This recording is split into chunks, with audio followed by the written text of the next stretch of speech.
Hello guys, welcome back to our channel. This is me with my love episode. Episode opening സീനിൽ നമ്മുടെ ആൾക്കാരാണെങ്കിൽ ആ ടോമോഗാമിയുടെ അടുത്തേക്ക് വരികയാണ്. അവിടെ എത്തുമ്പോഴായിരിക്കും അവർ തിരിച്ചറിയുക ആ ടോമോഗാമിയുടെ ഉള്ളിൽ ഡ്രാഗൺ ബോൾ ഇല്ല. നമ്മുടെ ആൾക്കാരാണെങ്കിൽ ആ ഒരു കാഴ്ച കണ്ട് ഷോക്കായി അത് റിയലൈസ് ചെയ്ത് നിൽക്കുമ്പോഴായിരിക്കും ആ ഒരു സയന്റിസ്റ്റ് ലേഡിയും മാജിക് കൂവും മാജിക് ഡൂവും അവിടേക്ക് വരിക. അവരുടെ കയ്യിലാണെങ്കിൽ ആ ഒരു ഡ്രാഗൺ ബോൾ കണ്ട് നമ്മുടെ ആൾക്കാർ വണ്ടർ അടിക്കും. സുപ്രീം കായ് ആണെങ്കിൽ അവൾ എൻ്റെ സിസ്റ്ററാണ്, സയന്റിസ്റ്റ് ലേഡി എന്ന് പറയും. ഗോക്കു ആണെങ്കിൽ അവരുടെ അടുത്തേക്ക് വന്ന് നിങ്ങൾ ആരാണ് എന്ന് ചോദിക്കും. അതിന് അവളാണെങ്കിൽ മറുപടി പറയാൻ ശ്രമിക്കുന്ന അടുത്ത നിമിഷം മാജിക് കൂ ആണെങ്കിൽ വിളിച്ചു പറയും, എന്റെ പേര് മാജിക് കൂ, ഞാൻ ഇവരുടെ അസിസ്റ്റന്റ് ആണ്. അത് കേട്ട് അവൾ പറയും, ചോദിച്ചത് എന്നോടാണ്, ഞാനാണ് ഫസ്റ്റ് മറുപടി പറയേണ്ടതെന്ന് പറഞ്ഞ് അവളെ ഇൻട്രൊഡ്യൂസ് ചെയ്യും. എന്റെ പേര് അരിൻസു, ഞാനൊരു സയന്റിസ്റ്റ് ആണ്. ഈ ഡ്രാഗൺ ബോള് ഞങ്ങൾ കഷ്ടപ്പെട്ടാണ് ടോമോഗാമിയുടെ കയ്യിൽ നിന്ന് വാങ്ങിയെടുത്തത്. ഉടനെ ഗോക്കു ആണെങ്കിൽ മാജിക് കൂവിനോട് നീയാണോ അത് ഫൈറ്റ് ചെയ്ത് നേടിയെടുത്തെന്ന് ചോദിക്കും. അതിനവൻ പറയും, അല്ല, എന്റെ ബ്രദർ മാജിക് ഡൂ ആണെന്ന് പറയും. സുപ്രീം കായ് ആണെങ്കിൽ അവളോട് പറയും. ഉടനെ സുപ്രീം കായ് ആണെങ്കിൽ മുൻപോട്ടേക്ക് കയറി വന്ന്, സിസ്റ്റർ, നിന്നെ കാണാൻ കഴിഞ്ഞതിൽ എനിക്ക് ഒരുപാട് സന്തോഷമുണ്ട്. അതിനവള് പറയും, അതെ, നിന്നെ കാണാൻ കഴിഞ്ഞതിൽ എനിക്കും ഭയങ്കര സന്തോഷം. നിന്നെ കാണാൻ എപ്പോഴും ചെറുപ്പത്തിലേതുപോലെ ചെറുതായി തന്നെയാണ് ഇരിക്കുന്നത്. അതിന് സുപ്രീം കായ് പറയും, സത്യത്തിൽ ഞാനും നിന്നെപ്പോലെ വളർന്നതാണ്. പക്ഷെ ആ കോമ അവൻ ഡ്രാഗൺ ബോൾ ഉപയോഗിച്ച് എന്നെ എന്റെ സുഹൃത്തുക്കളെയും ഈ രൂപത്തിലാക്കി മാറ്റി. അത് കേട്ട് അവളാണെങ്കിൽ ഇപ്പൊ അവരോട് ചോദിക്കും, ഓ, ഇവിടെയുള്ള ഡ്രാഗൺ ബോൾസിന്റെ സഹായത്താൽ നിങ്ങളുടെ സൈസ് പഴയതുപോലെ ആക്കി മാറ്റാനാണോ നിങ്ങൾ ഇവിടേക്ക് വന്നേ? അതിന് നമ്മുടെ ആൾക്കാർ പറയും, അതെ. സുപ്രീം കായ് ആണെങ്കിൽ അവളോട് റിക്വസ്റ്റ് ചെയ്യും, നിങ്ങൾക്ക് വിരോധമില്ലെങ്കിൽ ആ ഡ്രാഗൺ ബോൾ ഞങ്ങൾക്ക് തന്നൂടെ? അതിന് അവള് പറയും, ഒരിക്കലുമില്ല, എനിക്ക് എന്റേതായ ചില ലക്ഷ്യങ്ങളുണ്ട്. അതിനുവേണ്ടിയാണ് ഈ ഡ്രാഗൺ ബോൾ ഞാൻ നേടിയെടുത്തത്. എനിക്ക് ഈ ഡീമൺ വേൾഡിനെ അതിലൂടെ ഈ ലോകത്ത് തന്നെ എന്റെ വിരൽ തുമ്പിൽ കൊണ്ടുവരണം. സുപ്രീം കായ് ആണെങ്കിൽ അവളോട് ചോദിക്കും, നിനക്ക് എപ്പോഴും ഇതുപോലുള്ള മോശ ആഗ്രഹങ്ങൾ മാത്രമേ ഉള്ളൂ? ഇതുപയോഗിച്ച് ഈ ഡീമൺ വേൾഡിൽ സമാധാനം കൊണ്ടുവരണമെന്ന് നിനക്ക് ആഗ്രഹിച്ചൂടെ? അവളാണെങ്കിൽ അത് കേട്ട് പരിഹസിച്ചിരിക്കും. അയാളുടെ മുൻപിൽ ഞാനൊരു ഡീൽ വെക്കാൻ പോവാണ്. എന്റെ ഡീമൺ ബോയ്സിൽ എന്റെ അസിസ്റ്റന്റ് ആയിട്ടുള്ള മാജിക് ഡൂവിനോട് ഫൈറ്റ് ചെയ്ത് നിങ്ങൾക്ക് ജയിക്കാൻ കഴിയുകയാണെങ്കിൽ ഈ ഒരു ഡ്രാഗൺ ബോൾ ഞാൻ നിങ്ങൾക്ക് തരും. അതല്ല, നിങ്ങൾ തോൽക്കുകയാണെങ്കിൽ നിങ്ങളുടെ കയ്യിലുള്ള ഡ്രാഗൺ ബോൾ ഞങ്ങൾക്ക് തരണം. ഗോക്കു ആണെങ്കിൽ അത് കേട്ട് ക്യാഷ്ലായിട്ട് പറയും, ഓക്കെ, നിന്റെ ഡീലിന് ഞങ്ങൾ സമ്മതിച്ചിരിക്കുന്നു. അത് കേട്ട് വജീറ്റി ആണെങ്കിൽ ഗോക്കുവിനോട് പറയും, നീയല്ല, ഞാനാണ് ഫൈറ്റ് ചെയ്യാൻ പോകുന്നത്. അതല്ല, നമ്മൾ ആരാണ് ഫൈറ്റ് ചെയ്യേണ്ടതെന്ന് നമുക്ക് തീരുമാനിക്കേണ്ടി വരും. അതിന് റോക്ക് പേപ്പർ സിസർ അത് കളിച്ച് നമുക്ക് തീരുമാനിക്കാമെന്ന് പറയും. ഗോക്കു ആണെങ്കിൽ തീർത്തു പറയും, അല്ലല്ല, ഒരിക്കലുമല്ല, ലാസ്റ്റ് ടൈം നീയാണ് ഫൈറ്റ് ചെയ്തത്, അതുകൊണ്ട് ഇതെന്റെ ടേൺ ആണ്. അതിന് വെജീറ്റ പറയും, നമ്മൾ രണ്ടുപേരും ഓരോ ബാച്ച് ഫൈറ്റ് ചെയ്ത് കഴിഞ്ഞു, അടുത്ത ടേൺ ആരുടേതാണെന്ന് റോക്ക് പേപ്പർ സിസർ വെച്ച് തന്നെ തീരുമാനിക്കണമെന്ന് പറയും. ഉടനെ ബുൽമയാണെങ്കിൽ ആ തർക്കം അവസാനിപ്പിച്ച് ഇപ്പൊ വെജീറ്റയോട് പറയും, ഇനി ഫൈറ്റ് ചെയ്യേണ്ടത് ഗോക്കു തന്നെയാണ്, സോ ഈ ടേൺ അവന് വിട്ടുകൊടുക്ക്. അങ്ങനെ ഗോക്കു ആണെങ്കിൽ ചെയ്യാനായിട്ട് കടന്നു വരും. അത് കണ്ട മാജിക് കൂ ആണെങ്കിൽ ആ ഡ്രാഗൺ ബോൾ ഏൽപ്പിച്ച് ഫൈറ്റ് ചെയ്യാൻ ഗോക്കുവിന്റെ അടുത്തേക്ക് വരികയാണ്. സയന്റിസ്റ്റ് ലേഡി ആണെങ്കിൽ ദേഷ്യപ്പെട്ട് പറയും, ഫൈറ്റ് ചെയ്യാൻ പോകുന്നത് നീയല്ല, നീ ഓൾറെഡി ഫൈറ്റ് ചെയ്ത് തോറ്റവനാണ്, സോ മാജിക് ഡൂ അവനായിരിക്കും ഫൈറ്റ് ചെയ്യാന്ന് പറയും. അത് കേട്ട് ഡൂ ആണെങ്കിൽ ഹാപ്പിയായി ഗോക്കു ആയിട്ട് ഫൈറ്റ് ചെയ്യാൻ ചാടി വരും. മാജിക് ഡൂ ആണെങ്കിൽ ഗോക്കുവിന് നേരെ ചാടി വരും. ഞാൻ നിന്നെ തകർക്കാൻ പോവുകയാണെന്ന് പറഞ്ഞ് വമ്പൻ ആക്ഷനൊക്കെ ഇട്ട് ഇപ്പൊ ഗോക്കു ആയിട്ട് പൊരിഞ്ഞ പോരാട്ടം. ഗോക്കു ആണെങ്കിൽ അതിന്റെ വയറ്റിൽ അച്ചറും പൊച്ചറും ഹിറ്റ് ചെയ്തുകൊണ്ടേയിരിക്കും. പക്ഷെ അതിനാണെങ്കിൽ ഒരു പോറൽ പോലും പറ്റാതെ ഗോക്കുവിനെ ആഞ്ഞടിക്കുകയാണ്. ഗോക്കു ആണെങ്കിൽ അവന്റെ സ്റ്റിക്ക് ഊരിയെടുത്ത് തിരിച്ച് തലങ്ങും വിലങ്ങും അട്ടിക്കും. ഗോക്കുവിനെ ആ സ്റ്റിക്കോട് കൂടെ പിടിച്ചു വലിച്ച് അവനങ്ങനെ തിരിച്ച് അവന്റെ നേർക്ക് വലിയൊരു പവർ തുപ്പാനായിട്ട് ശ്രമിക്കും. ഗോക്കു ആണെങ്കിൽ ആ സ്റ്റിക്ക് പിടിച്ച് തിരിച്ച് അവനെ കറക്കി താഴെയിട്ട് അങ്ങനെ ദൂരേക്ക് ചാടി പോകും. ഡൂ ആണെങ്കിൽ വിടാതെ അവന്റെ പിന്നാലെ പോയി ഇപ്പൊ അവന്റെ കൈ ഉപയോഗിച്ച് ഗോക്കുവിന്റെ കാലങ്ങനെ ചുരുട്ടിയെടുക്കുകയാണ്. അവനാണെങ്കിൽ ഗോക്കുവിന്റെ കാലിൽ പിടിച്ച് കറക്കി ദൂരേക്ക് വലിച്ചെറിയാണ്. ഗോക്കു ആണെങ്കിൽ ആ സ്റ്റിക്കൊക്കെ ഉപയോഗിച്ച് എങ്ങനെയൊക്കെയോ കൺട്രോൾ ചെയ്ത് നിൽക്കും. അതിനുശേഷം വീണ്ടും അവർ രണ്ടുപേരും നീരുടെ മുകളിലേക്ക് പറന്നുപോയി ആകാശത്ത് നിന്ന് പൊരിഞ്ഞ അട്ടിയിടി ബോളം. ഇവിടെ കിങ് ആണെങ്കിൽ ഭയങ്കര അത്ഭുതത്തോടു കൂടെ ഗോക്കുവിനെ നോക്കും. അവനൊരു ചെറിയ പയ്യനാണെങ്കിലും നന്നായിട്ട് ഫൈറ്റ് ചെയ്യുന്നുണ്ട്. മാജിക് ബൂവും ഗോക്കുവും അവർ രണ്ടുപേരും കൈ അങ്ങനെ കോർത്ത് പരസ്പരം പുഷ് ചെയ്യാണ്. മാജിക് ഡൂ ആണെങ്കിൽ വായിലൂടെ പവർ ക്രിയേറ്റ് ചെയ്ത് കൊണ്ടിരുന്ന അതേസമയം വലിയൊരു പവർ ഒരു രണ്ടുപേരെ ഹിറ്റ് ചെയ്ത് രണ്ട് ഭാഗത്തേക്ക് തെറിപ്പിച്ച് കളയാണ്.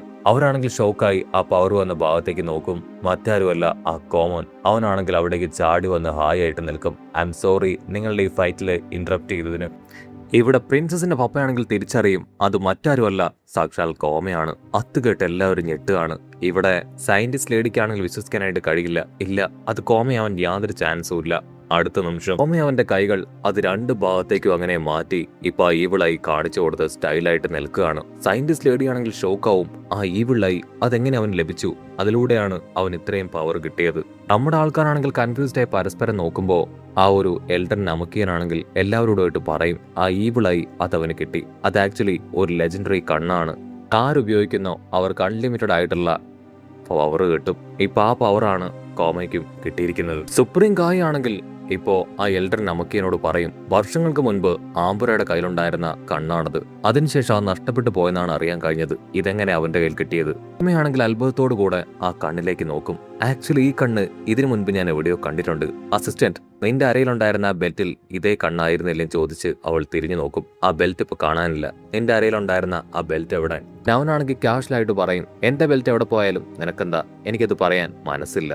ഇവിടെ ഗോമയാണെങ്കിൽ നമ്മുടെ ആൾക്കാരെ ഫൈറ്റിന് വേണ്ടി ക്ഷണിക്കുകയാണ്. ഗോമയാണെങ്കിൽ ഫുൾ ആറ്റിറ്റ്യൂഡിൽ പറയും എന്റെ പുതിയ ശക്തി അതെന്താണെന്ന് പരീക്ഷിച്ച് നോക്കാനുള്ള സമയം അത് എത്തിയിരിക്കുകയാണ്. ആദ്യം നമുക്ക് ഫൈറ്റ് ചെയ്യാൻ പറ്റിയൊരു ബാറ്റിൽ ഫീൽഡ് ക്രിയേറ്റ് ചെയ്യണമെന്ന് പറഞ്ഞ് അവന്റെ ശക്തി ഉപയോഗിച്ച് അറകളും വോൾക്കാനോകളും എല്ലാം തന്നെ കൂട്ടി യോജിപ്പിച്ച് ഇപ്പൊ വലിയൊരു സ്ഥലം തന്നെ ബാറ്റിൽ ഫീൽഡാക്കി മാറ്റുകയാണ്. അതുകൊണ്ട് എല്ലാവരും അത്ഭുതപ്പെടുമ്പോ ആ ഗോമയാണെങ്കിൽ പൊട്ടിച്ചിരിക്കും. വജീറ്റയാണെങ്കിൽ ചാടി വന്ന് അവൻ അറ്റാക്ക് ചെയ്യാൻ ശ്രമിക്കും. ആ സമയം ഗോമയാണെങ്കിൽ ഒരു വിരലുകൊണ്ട് വജീറ്റ അങ്ങനെ സ്റ്റോപ്പ് ചെയ്യുകയാണ്. വജീറ്റ ദേഷ്യപ്പെട്ട് പറയും നിന്റെ പുതിയ പവർ എന്താണെന്ന് നീ അളക്കാൻ പോവുകയല്ലേ, അത് ഞങ്ങൾ അളന്നു തരാം. നീയുമായിട്ട് ആദ്യമായിട്ട് പോരാടാൻ പോകുന്നത് ഞാനാണെന്ന് പറഞ്ഞ് വജീറ്റ ആണെങ്കിൽ അവനെ പഞ്ച് ചെയ്യാനായിട്ട് ശ്രമിക്കും. ഉടനെ ഗോക്കു ആണെങ്കിൽ വിളിച്ചു പറയും വജീറ്റ എടുത്തു ചാടാൻ പാടില്ല. പക്ഷെ വജീറ്റ ആണെങ്കിൽ മൈൻഡ് ചെയ്യാതെ അവനുമായിട്ട് പൊരിഞ്ഞ പോരാട്ടം.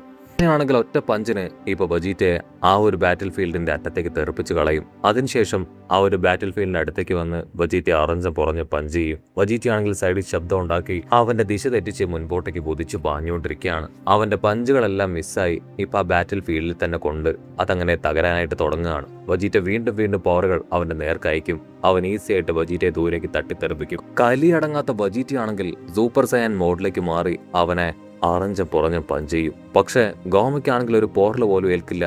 അവൻ വീണ്ടും വജീറ്റ ഇടിച്ച് ദൂരേക്ക് തെറിപ്പിക്കുകയാണ്. ദൂരെയുള്ള മലയിൽ പോയി ഇടിച്ച് അവൻ താഴേക്ക് വീഴും. ഗോക്കു ആണെങ്കിൽ വിളിച്ചു പറയും ഇനി നോക്കി നിന്നിട്ട് കാര്യമില്ല, നമ്മളെല്ലാവരും ഒരുമിച്ച് അവനുമായിട്ട് പോരാടണമെന്ന് പറഞ്ഞ് ഇപ്പോ പിക്കലോയും ബ്ലൂമാനും എല്ലാവരും അവന്റെ അടുത്തേക്ക് പോവാണ്. ബ്ലൂമാൻ ആണെങ്കിൽ കയ്യിലുണ്ടായിരുന്ന അയൺ ബോള് അസിസ്റ്റന്റിനെ ഏൽപ്പിക്കും. ബുൽമയാണെങ്കിൽ ഇപ്പോ എൽഡർ നമുക്കിനോട് ചോദിക്കും ഒരാളെ ഇത്രയും പേര് ചേർന്ന് ഫൈറ്റ് ചെയ്യുന്നത് അത് ശരിയാണോ? അതിന് എൽഡർമാൻ പറയും അവന്റെ ശക്തി വളരെ കൂടുതലാണ്, ഇതൊരു ഫെയർ ആയിട്ടുള്ള ഫൈറ്റിംഗ് മെത്തേഡ് തന്നെയാണെന്ന് പറയും. ബുൽമയാണെങ്കിൽ ആ ഒരു സയന്റിസ്റ്റ് ലേഡിയെ നോക്കും. നിങ്ങൾ എന്തുകൊണ്ട് വെറുതെ നിൽക്കുന്നു? നിങ്ങളും ശക്തരല്ലേ, അവനുമായിട്ട് പോരാടിക്കൂടെ?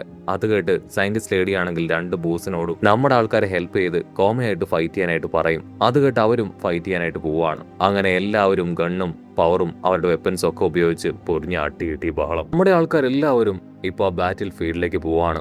ഉടനെ ആ ഒരു എൽഡർ നമുക്കിയനാണെങ്കിൽ ടോമോഗാമിയുടെ അടുത്തേക്ക് ചെന്ന് എന്തോ ഒരു സിഗ്നൽ കാണിക്കും. അടുത്ത നിമിഷം കാര്യം മനസ്സിലാക്കിയ ആ ടോമോഗാമിയും ഫൈറ്റ് ചെയ്യാനായിട്ട് മുകളിലേക്ക് വരും. ഇവിടെ ബൂ ആണെങ്കിൽ ഗോമയുടെ കൈ രണ്ടും ലോക്ക് ചെയ്യാനായിട്ട് ശ്രമിക്കും. പക്ഷെ അടുത്ത നിമിഷം ഗോമയാണെങ്കിൽ അവനെ തട്ടിത്തെറിപ്പിക്കുകയാണ്. ബൂ ആണെങ്കിൽ വിട്ടുകൊടുക്കാതെ പിന്നാലെ വന്ന് വീണ്ടും അവന്റെ കൈ പിടിക്കുമ്പോൾ ടോമോഗാമിയാണെങ്കിൽ അവന്റെ പവർ ഉപയോഗിക്കും. ആ സമയം ആ പവർ ആണെങ്കിൽ ബോവിന് നേരെ ഉപയോഗിച്ച് ബോവിനെ തകർക്കും. നമ്മുടെ ആൾക്കാരെല്ലാവരും ഇപ്പൊ ആ ബാറ്റിൽ ഫീൽഡിലേക്ക് എത്തിക്കഴിഞ്ഞു. അത് മനസ്സിലാക്കിയ കോമയാണെങ്കിൽ താഴെ ഉണ്ടായിരുന്ന വലിയ വലിയ കല്ലുകളെല്ലാം അവന്റെ പവറിൽ കൊണ്ടുവന്ന് അതുപയോഗിച്ച് നമ്മുടെ ആൾക്കാരെ അറ്റാക്ക് ചെയ്യും. മാജിക് ഡൂ ആണെങ്കിൽ ഒരു റബ്ബർ പോലെ ഇപ്പൊ കോമ അങ്ങനെ റൗണ്ട് ചെയ്ത് ചുറ്റിയെടുക്കും. അത് കണ്ട വജീറ്റയും ഗോക്കുവും പിക്കലോയും എല്ലാവരും ചേർന്ന് അവനെ അറഞ്ച പുറഞ്ഞ് പഞ്ച് ചെയ്തുകൊണ്ടേയിരിക്കും. നമ്മുടെ ആൾക്കാരെല്ലാവരും ബോവിന്റെ ചുറ്റും നിന്ന് അവരെ കൊണ്ട് ക്രിയേറ്റ് ചെയ്യാൻ പറ്റുന്ന വലിയ പവർ ബോവിന് നേരെ അയക്കുകയാണ്. ബോ ആണെങ്കിൽ ആ പവർ എല്ലാം അബ്സോർബ് ചെയ്തെടുത്ത് ഇപ്പോ അത് അയച്ചവർക്ക് നേരെ തന്നെ തിരിച്ചയക്കുകയാണ്. വജീറ്റ ആണെങ്കിൽ പവർ വന്ന് അടിച്ചതിൽ പൂർണ്ണമായിട്ടും കൺട്രോൾ പോയി താഴേക്ക് വീഴും. വജീറ്റ ഇപ്പൊ ഗോക്കുവിനോട് നിന്റെ കയ്യിൽ ആ പിൽസ് ഉണ്ടോ എന്ന് ചോദിക്കും. ഗോക്കു ആണെങ്കിൽ അത് അവന്റെ ബോഡിയിൽ അന്വേഷിക്കും. അതെവിടെയോ നഷ്ടപ്പെട്ടു പോയി. ആ സമയം ഗോമയാണെങ്കിൽ ഗോക്കുവിനെ അങ്ങനെ ലോക്ക് ചെയ്ത് മുകളിലേക്ക് കൊണ്ടുവന്ന് വലിയൊരു പവർ അവന്റെ നേർക്ക് അയക്കുകയാണ്. അത് ക്ലോസ് എത്തേണ്ട താമസം ബൂവും കൂവും അവർ രണ്ടുപേരും ചേർന്ന് അതിനെ തടഞ്ഞു നിർത്തും. എനിക്ക് വേറെ വഴിയില്ല, ഇത് ചെയ്തേ പറ്റൂന്ന് പറഞ്ഞ് ഗോക്കു ആണെങ്കിൽ സൂപ്പർ സയാൻ അൾട്ടിമേറ്റ് പവറിലേക്ക് പോകുന്നതോട് കൂടെ ഈ ഒരു എപ്പിസോഡും അവസാനിക്കുന്നു.